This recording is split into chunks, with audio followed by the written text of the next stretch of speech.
I come from a long line of maniac drivers. In fact, one of the first times I nearly killed myself, I drove a car off a bridge at 80 miles an hour. I drove a car off a bridge at 80 miles an hour, landed, went down a ravine, and without stopping, onto another highway. I should have been dead. It was the 77 480 Cloverfield in Cleveland, Ohio. If we have anyone here from Cleveland, I went off 77 north at 80 miles an hour, down a ravine onto 480 west. So this is a Cloverfield. This is how a normal person goes to Cleveland. This is how I went to Cleveland. I went off that bridge right there, down that ravine. Here's a perspective from 480.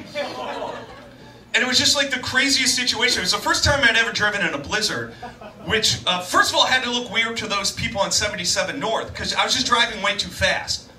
And you know how, like, whenever you're in a blizzard, like we have them in Chicago, and you're on a highway, like, everyone gets into the slow lane, and we all do, like, 20 miles an hour, and we just follow, like, each other's, like, tire treads, like, real slowly. But, like, once every, like, 45 minutes or so, some jackass just motorboats past all you and sprays snow and snot over everyone. And what do you always say when that jackass passes you? Die. You always say, yeah, you always say, I hope he gets in an accident.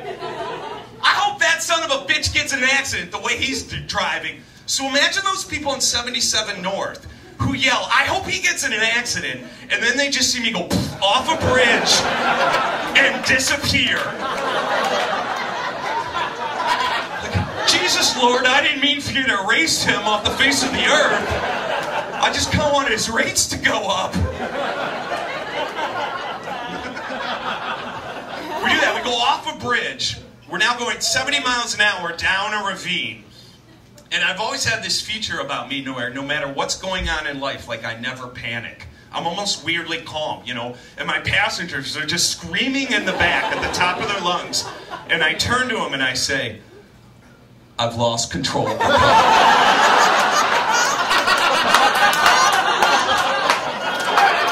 That is the most unnecessary update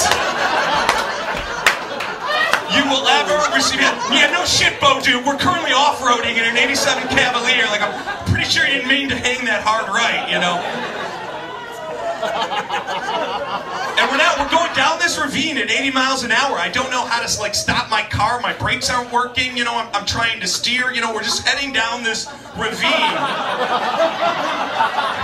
I should say, about 10 days before this happened, Manny Ramirez hit a grand slam in the bottom of the ninth against the Texas Rangers, and we drunkenly spray painted Chief Wahoo on my car. This is the actual car that I used to drive. So this is the car that is now barreling down like this semi-mountain, you know, and I don't know what to do. Like, my brakes aren't working, I can't steer, and I don't know what protocol is in that situation, but I was so calm. Like, what did I decide to do? I put my blinker on. Like, that's gonna make it a valid merge. All right, everyone, buckle up. We're gonna do this one by the numbers, all right? I don't want to look like an asshole here. We go down, we hit that little gully right before the highway starts, and then once we hit the shoulder of the highway, we go airborne. And we are now airborne heading towards a 2-lane highway with traffic moving at 50 miles an hour. And when we were airborne, I was pretty sure we were going to die. And it's nothing like they tell you in the movies. Because in the movies, they always say, like, when you're about to die, you see your whole life flash before your eyes. And that's not what actually happens. And I've had a lot of close shaves. All you really think about is what you're wearing. Especially this time, because I had just gotten off the clock at a job at Lady Foot Locker. And I was dressed as a referee. But you think your final words are going to be something deep and poignant after you've reflected on your whole life. Like, you think you're going to turn to the person next to you and say, like, I've always loved you, or I've never been to Paris. But what you actually end up saying is something like, this whistle doesn't even work. And then you merge with 4 lanes of traffic. And we merge with 4 lanes of traffic. Somehow we don't hit anyone. You know, and I'm so calm, what do? Like, I just wave to the guy behind me, like he let me in from a parking lot, you know?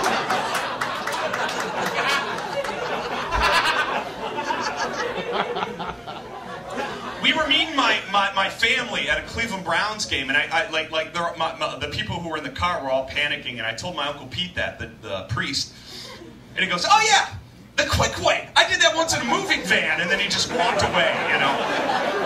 My uncles like always do that. They always say the most hilarious thing, and they always walk away, you know. Like that's why like I can't wait to be like a middle-aged dad, you know, because I have 2 kids, and I can't wait to be older because I think they are accidentally the funniest people in the world.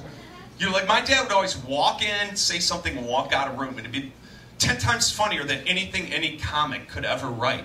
I remember one time we were watching, like me and my high school buddies were watching this really sexy music video. It was Paul Abdul's Cold Hearted Snake. It was like me, and I think we're actually even in 8th grade, and like it's like me and my best friend's watching this video, and like she's dressed real scandalously, and like my dad walks in, he looks at us, and then he looks at the video, and he just goes, "Oh, spicy menu, fellas," and then walks right out of the room. Like there's nothing any comic could ever write that would be as funny as that.